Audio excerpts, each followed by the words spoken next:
Welcome to Life Planning 101, brought to you by Kennedy Financial Services of Eastland. Tune in every Monday morning at 8:30 on KATX and KWBY, and again on Saturday morning at 9 on KATX and KWBY as Angela Robinson joins Terry Slavens to share important financial information to help you live life on purpose. Insurance, investments, estate and tax planning, and much more. All covered now on Life Planning 101.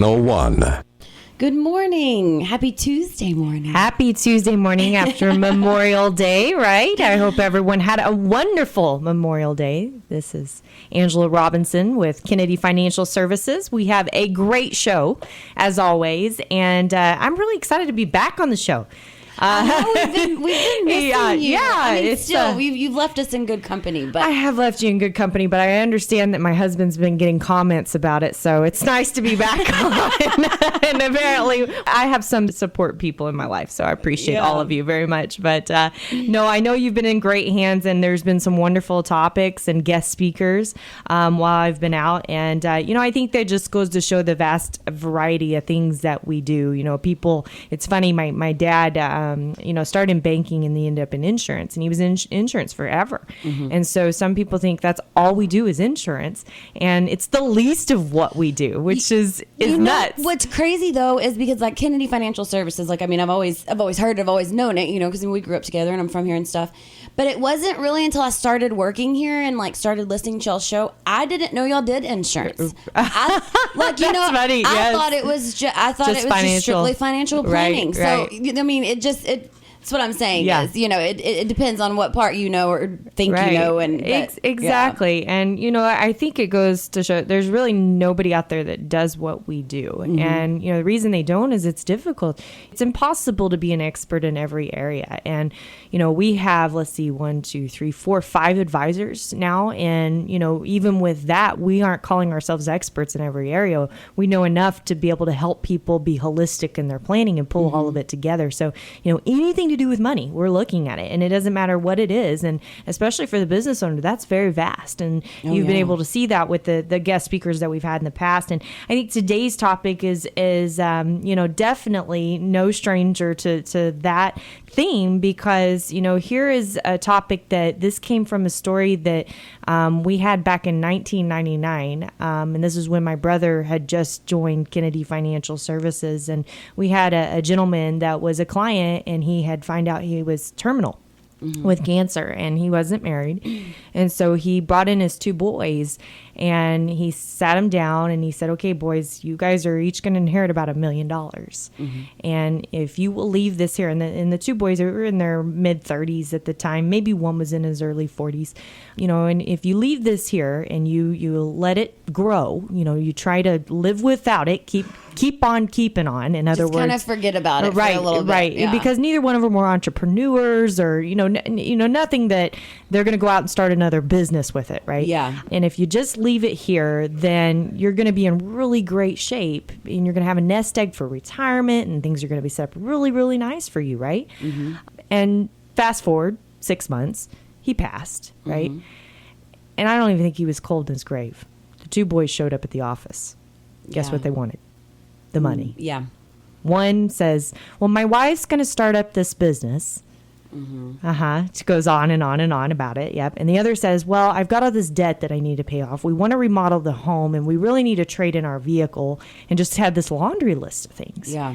And so, as an advisor, you sit there and you look across the table and you tell them, your dad brought you in here and talked to you about the importance of doing this and what that means for you and your future. And they said, well, Dad didn't understand. The truth was they didn't understand, right? And so, you think about that, and where does that come from, and how often does that happen, right? And there's some lottery statistics out there. We all hear about people winning the lottery, and what's the chances that they're actually going to keep that money, right? So I kind of Googled it up this morning, and it's about 70%. And a third actually go on to declare bankruptcy. That's not surprising to me, though. Isn't that crazy? Yeah. Okay. I would have thought it might have been more, though. But you would have. Yeah. 70% is a big number, though. Yeah, no, it is. 7 in 10 people. 3 get it right. 7 people did it wrong. I thought you were saying 70%. Oh, I see what you're saying now. 3 people in 10 get it right, right? And so I Gotcha. looked up and I was wondering if I could find anything on inheritance. Well, dang sure, in Prudential, which is a massive, company, they do tons of research out there. 2017, get this, exact same numbers. 7 out of in 10 blow their inheritance.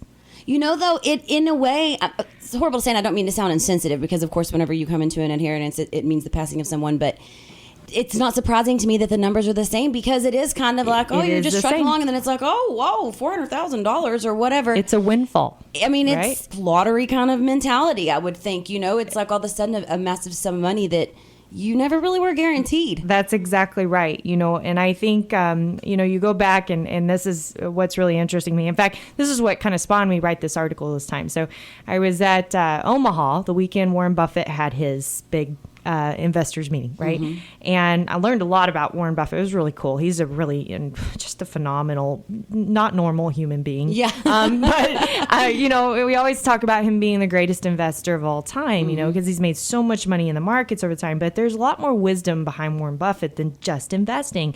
And for example, Mr. Buffett's worth somewhere around $87 billion, today. I don't and fathom that. right, $87 billion.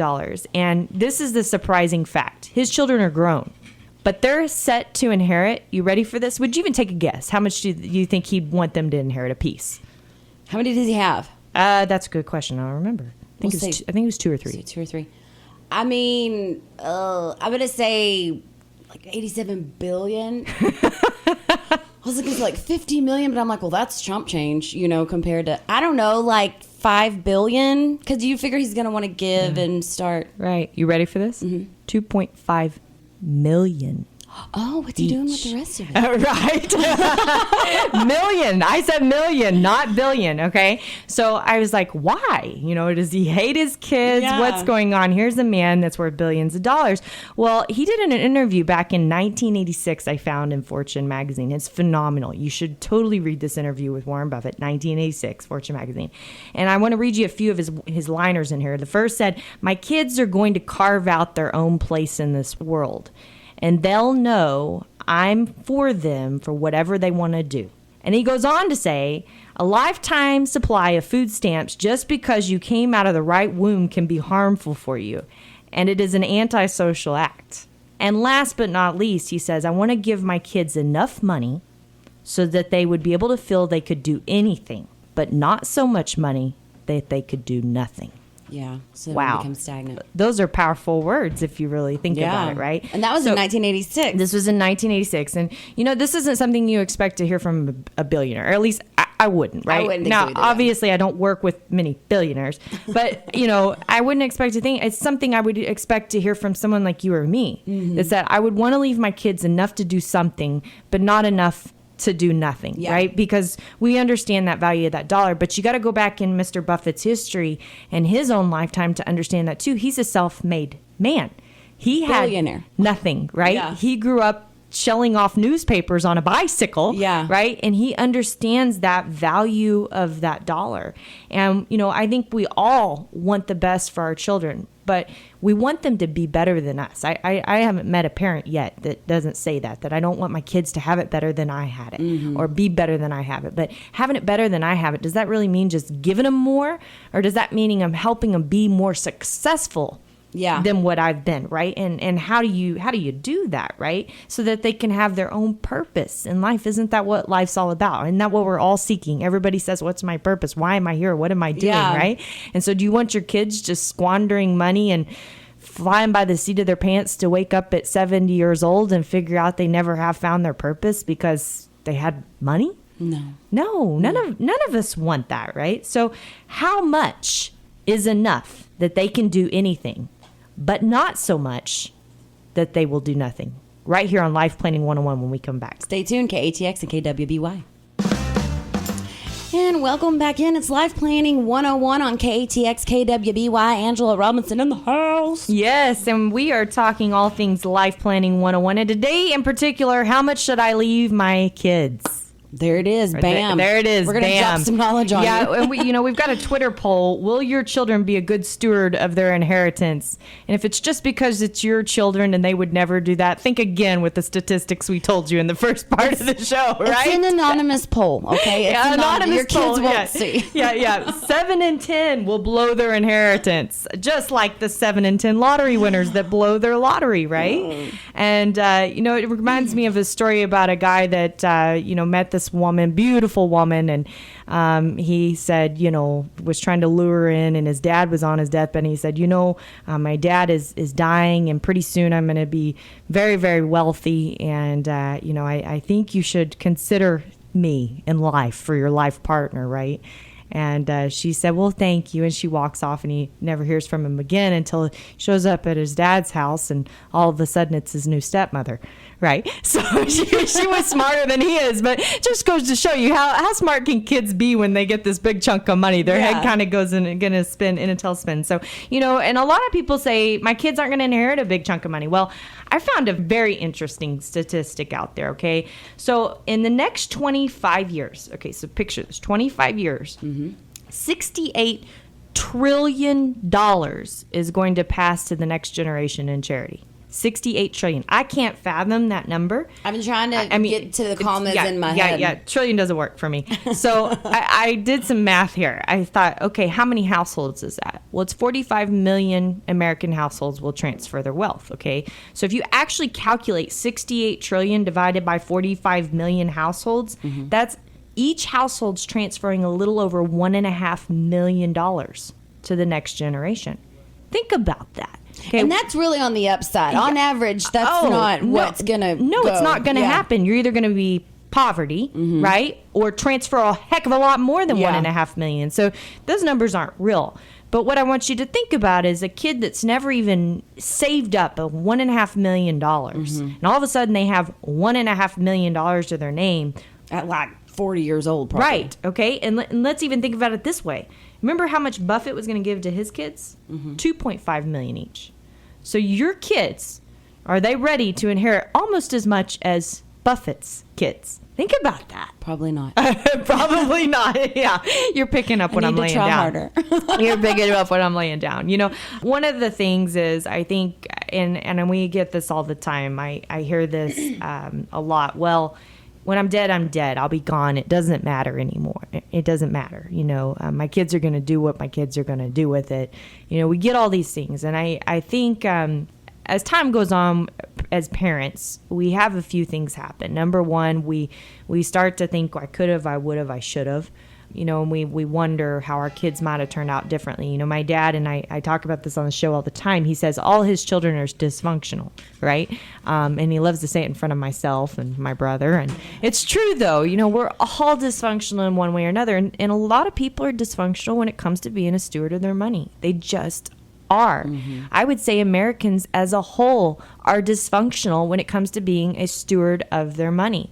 And the reason is because we've just become this nation of keeping up with the Joneses. And we haven't figured out how to be okay with not keeping up with the Joneses. I mean, I go to Frisco, Texas, and I think, my gosh, where am I at? This is just crazy. It's like being on some show on Hollywood that doesn't even feel right. It's not even real. Yeah. These houses that are out there, and it's just so amazing. So impeccable. But these people are covered up in debt. It's not like I was gonna say, you're in Capital One and U.S. Bank's favorite spot in Texas. Exactly. They're covered up in debt. It's not like they're free and clear of all of this. And so, it's just like those lottery winners that a third of them end up in bankruptcy. Can money actually hurt your kids? And, further to that is that, and obviously I don't believe money is everything, but I do believe that if you've worked hard to earn every penny that you've had, how fast do you really want to see that gone? Much less, what your kids are going to do with it and how it could hurt them or your grandkids or whatever else. And, we did a show, not long ago about the most valuable things that you could pass on to your children. And I would believe number one would be the wisdom that you've gained over the years. And how do you do that? You know, you have a wisdom of being able to, live by your faith, your values, your traditions, all of these things, knowing when something sounds too good to be true. How many years did it take to figure that one out, right? Yeah. And for some people, they never do. Unfortunately, we see that, especially in our business, a lot, where people think that they can have their cake and eat it too. And it's not ever a reality. You can't do that. You know, a wisdom of just being a good steward of your money. And I think a lot of that comes from you being a good steward of your money. And if they were raised with you during a time that you weren't a good steward of your money, you might be rethinking what is actually in their brains and what you've actually taught them, because they saw that. That's what they experienced, you know? And I think we all have those moments in life that maybe we try to cover up, when in reality, they should be the greatest lessons of life for us and our family to come, and to be able to do something. And I truly believe it's never too late. It's never too late to stop parenting your kids. And it's part of our purpose as parents to be able to do that. So, you know, if you've thought that you've given up hope, or, just simply forget it, and, you know, whatever their piece is going to be able to make do, you might want to rethink your thinking on that, because this is your last final mark to be able to shape their future and help them gain back that wisdom that maybe you've never had. And then, you know, maybe it's not just disappearing within a snap of a finger, right?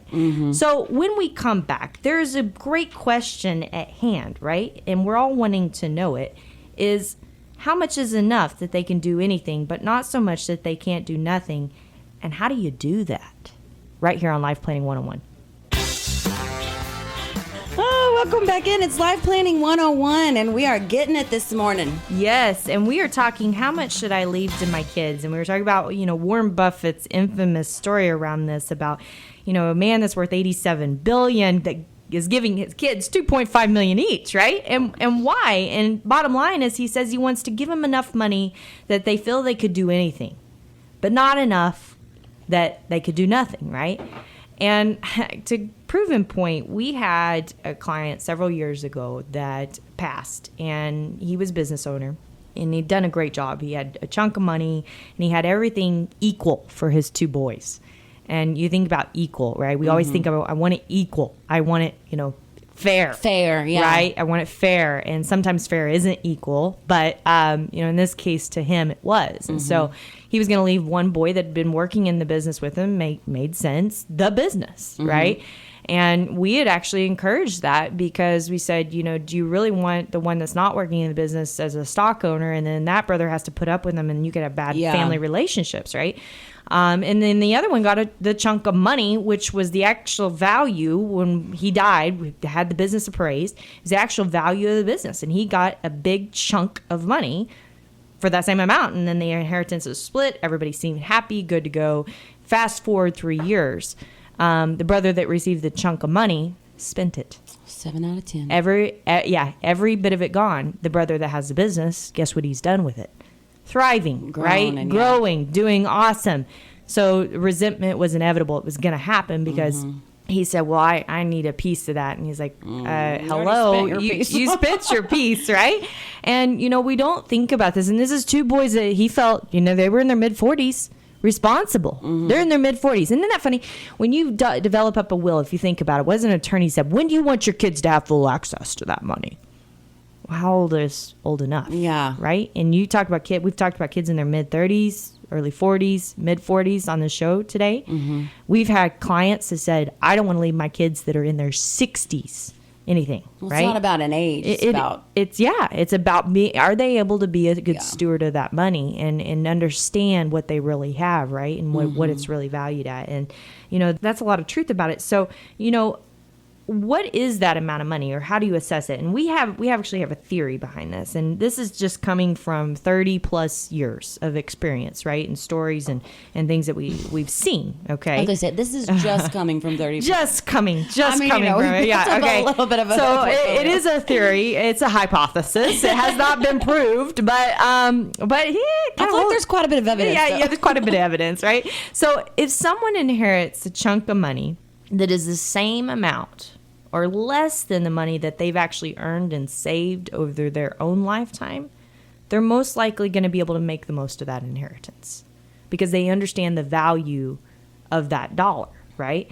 However, if someone inherits a chunk of money that is more than what they've earned and saved over their lifetime, it's usually blown, or at least partially blown. And of course, I'm not saying this always holds true. Yeah. In fact, the more successful people are, so the more millions that they've made on their own, the more they're able to inherit and understand that, right?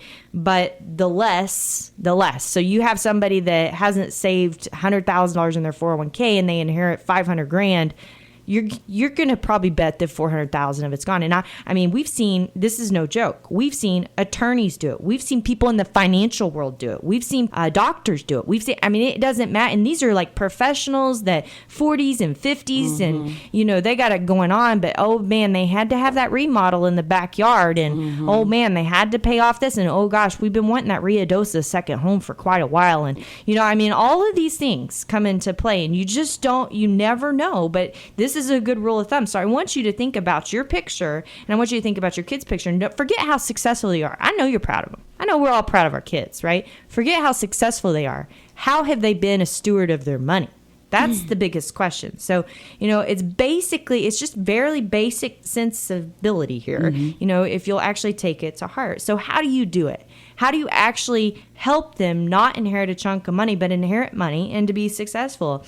And I think as the movie goes, there's a cliche about this, oh, we have ways, right? And there's something like that, right? And, you know, unfortunately, there's no one size fits all. And I think that's the thing that you've got to be okay with in your head is that your family is different from everybody else's. Your neighbor over the fence that you talk with it all the time isn't going to have a solution for your family. It's not going to happen. And so what we do, we've actually got a 4-step process that we take people through to do just this.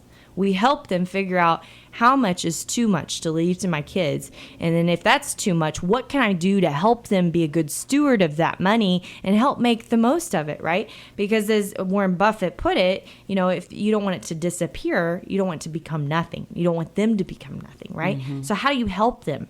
Guide them, help them make a plan for them in their future to make the most of it. And you've heard us talk about all kinds of things on the show and ideas and things that we do. We're putting together, for example, right now for a couple, a family foundation that their kids are going to run and be good stewards of that money. And they're just going to get a stipend, an annual stipend off of the estate other than that, so that they don't have this massive chunk of money. Yeah. But if they do this family foundation right, after they pass, then all of that money is going to end up going back to the grandkids and continue that stipend on. And it can go on for generations. How cool is that? But they've got to be a good steward of it and learn the value of it so that they can teach their kids to be good stewards. And it's something that they can pass on and pass on and pass on. And we just get to this point in life, it's like we just stop parenting. We forget that we can still do that and we can do it with our legacy. And when we do it with our legacy, it's one of the most powerful things, especially if you start that legacy planning today and you get them involved today. That's what's awesome. So great information, as always, right here on Life Planning 101. Be sure to tweet us at KFS Life Planning. Will your children be a good steward of their inheritance? Progress starts by telling the truth. Isn't that the famous line? Right? Yeah. And make sure to join up on our weekly Life Lessons newsletter at Kennedy-financial.com. We appreciate everyone listening to the show. God bless you. My name is Angela Robinson with Kennedy Financial Services here in the great town of Eastland, Texas. Thank you for joining us for Life Planning 101, brought to you by Kennedy Financial Services of Eastland. Tune in every Monday morning at 8:30 on KATX and KWBY, and again on Saturday morning at 9 o'clock on KATX and KWBY for more Life Planning 101. Advisory services offered through Smart Money Group, LLC, a registered investment advisor. Securities offered through Calton & Associates Incorporated, member FINRA SIPC. Kennedy Financial Services Incorporated is an independent of Calton & Associates Incorporated and Smart Money Group, LLC.